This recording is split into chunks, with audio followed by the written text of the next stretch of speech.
আসসালামু আলাইকুম, welcome to tasty cooking by Twinkie. যেহেতু এখন সামার চলছে আর খুব বেশি গরম, কিছুই ভালো লাগছে না, শুধু ঠান্ডা পানি বা জুস, কোমল পানি এসব খেতেই আমাদের ভালো লাগে। তাই আজকে আমি তেমনই একটা জিনিস আপনাদেরকে করে দেখাবো।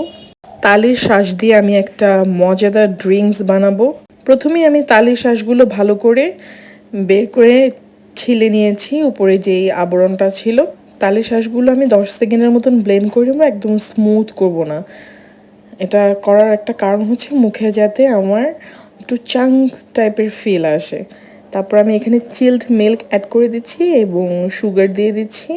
এরপর আমি আবার ব্লেন্ড করে নিয়ে এলাম। এই তো হয়ে গেছে। খুব সহজেই এত সুন্দর একটা সামার ফ্রেন্ডলি ড্রিঙ্ক বানানো যায়। আপনারা এটা করে খেয়ে দেখবেন। এটা যখন খাবেন, প্রতি সিপে সিপে যখন তালের চাঙ্কসগুলি মুখে বাজবে এবং এটা চিবোবেন, উফ, এটা যে কি মজা লাগবে। আবারও নতুন কোনো ভিডিও নিয়ে আসবো। Till then, take care. আল্লাহ হাফেজ।